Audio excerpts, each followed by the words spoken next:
Pregnancy was pretty normal, you know, all the way through. The tests were all fine.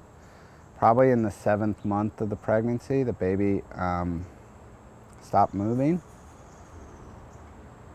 So that was a concern, obviously.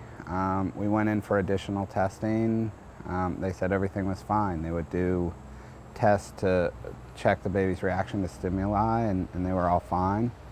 We had had a child who had been fine, healthy, normal, and we assumed it would happen again. The baby was born, and it was pretty obvious immediately he wasn't well.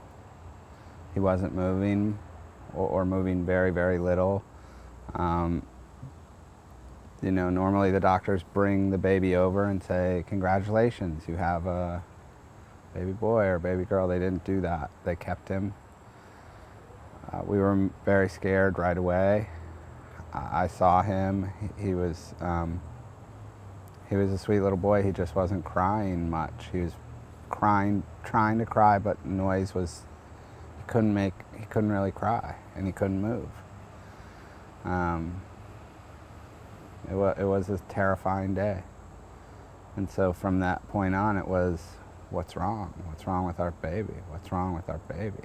We heard the letters SMA for the first time probably the day after he was born.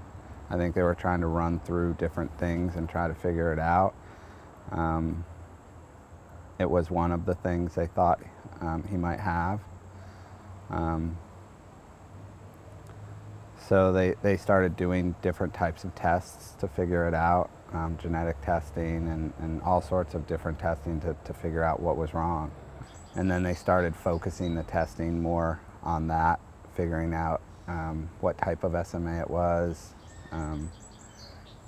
They started doing testing on us, genetic testing on us, to see if we had the genes. And